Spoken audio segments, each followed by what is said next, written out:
Hey tribe, everybody out there in YouTube land. Wanted to pontificate a little bit on alone out in the wilderness surviving, or out in the wilderness with your family trying to survive.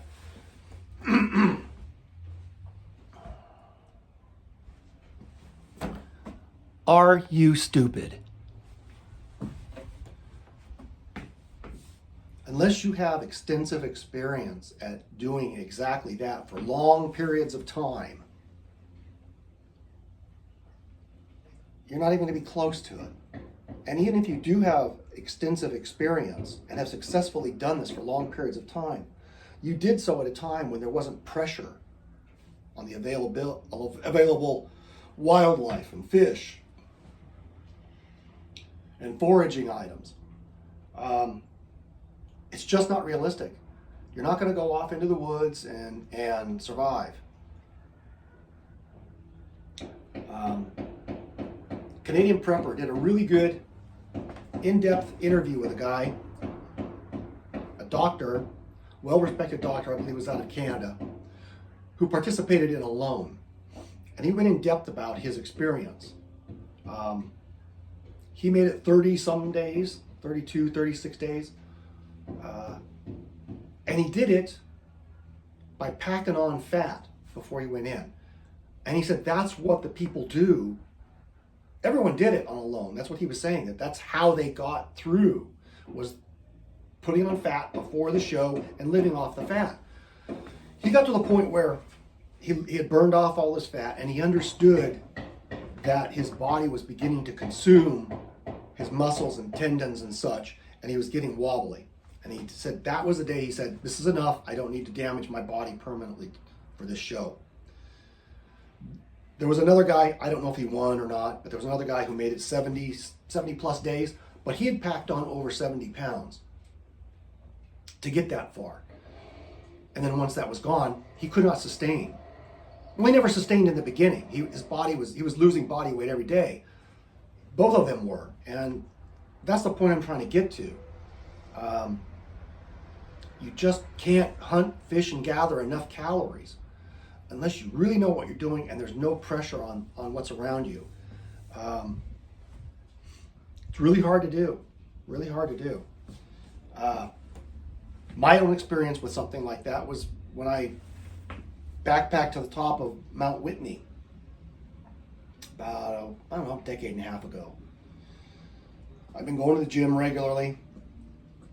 Didn't have much body fat on me, but we went the back way, 9 days, stopping at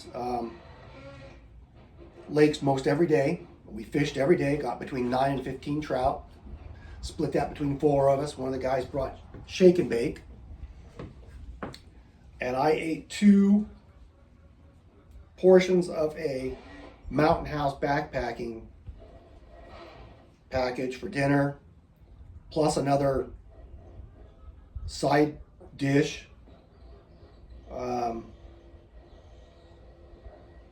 Had gorp for lunch, 2 servings of the breakfast, and somewhere along the way we met these 3 gals that were too much noise yesterday, so I shut the video off. Coming back to it now. There's a passel of puppies there. Passel of Pyrenees puppies. Learning to play a little bit. Having fun. Growing. About 2 weeks old.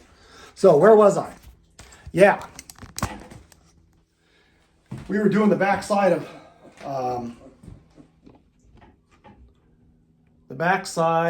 Whitney.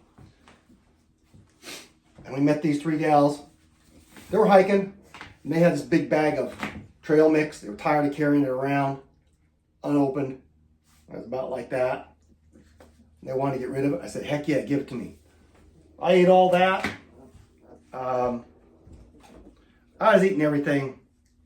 We all were. We were all eating everything we brought.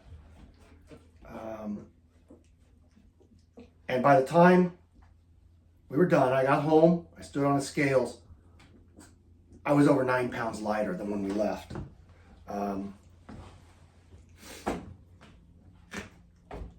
You know, you're not going to maintain body weight if you're out in the wilderness trying to live off of what's in your backpack or what you think you can hunt and gather. Hunting squirrels, gathering acorns, eating edible plants. Do you even know what edible plants are edible in your area? No, it's just not going to happen. We don't have the skill sets. And even way back in the trapping days, the old trappers running his trap lines, they came into town, they bought flour, sugar, stuff like that. Why? Because they couldn't make it and they needed it. You got to have a balanced diet, not just eating acorns and squirrels and the occasional deer. There's going to be way too much pressure on the wildlife when things go to crap to try and survive off of what you can forage and hunt and gather. So just set that notion aside, because that isn't going to happen. It's not realistic. That's fantasy land. These guys that do it in alone, man, some of them are experts at this, at wilderness living, wilderness skills. They have mad skills at it, and they still lose weight like crazy. And they drop out because their bodies begin to be affected. It's eating itself. So wherever you're getting your information from, saying that you're going to bug out to the great wilderness and survive and everything's going to be wonderful, all you got to do is just buy this knife and everything will be fine, or buy this certain fire making kit and you're going to rule the wasteland. No, you're not. No, you're not. You need to wake up and realize that when our supply chain breaks down, and today is voting day, by the way, November 5th. Hope you all voted. Hope you voted properly, because these people are going to rule over us, and it's not going to be pretty if it goes one way or the other. It's important. It's important. So, you need, skills are important. They're good to have. Very important. Not just wilderness skills, but first aid, all those kinds of things. But if you don't have things put away when the supply chain breaks down, there's just not going to be a lot of hope or help for you. Things are going to run out, and you're going to go into it with whatever you have stored. And I don't think your skills are going to be enough. They're just not up to what you think they are. I'm no expert, but even experts have a difficult time of it. Expert goes out in the woods and he has a little backpack with his bare essentials, and he's going to survive until he falls down a crevice and breaks his leg and his bone's sticking out. Then what? Those things happen. Those things happen. And without a support chain, an incredible amount of support behind you, you don't make it through that. You got to think about those things. You need to stress test your plans. How many times have you gone out in the woods and survived with just the bare essentials, a pot, some fire making stuff, and that's it? How many times have you done that for 3 days, 7 days? Did you lose any weight? Right now, you can go do it for 5 days and come back and say, wow, man, I drank water out of the stream. I boiled it and I survived, and I had some acorns and I ate some berries and caught myself a rabbit and ate it. You came back, you stood on the scale, and you're 8-9 pounds lighter. And you can replace that weight. Why? Because there's the whole supply chain behind you. You can just call up Domino's and say, hey, I want 2 large pizzas. I'm hungry. But you don't do that when the supply chain is broken. You're going to keep eating rabbits and squirrels and acorns and berries, and you're going to keep losing weight until you die of starvation, because your body gets weak and your immune system's down. You need to be storing up calories. Do it while you can.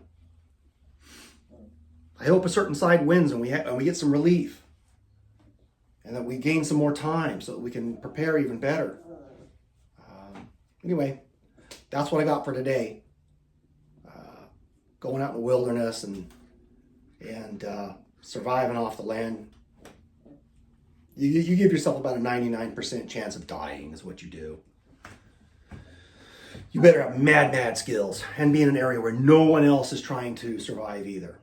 No one's going to touch the deer population. No one's going to touch the acorns that are on the ground. That doesn't happen in too many areas. If that's your plan, good luck, God bless, take care, bye, I'm out.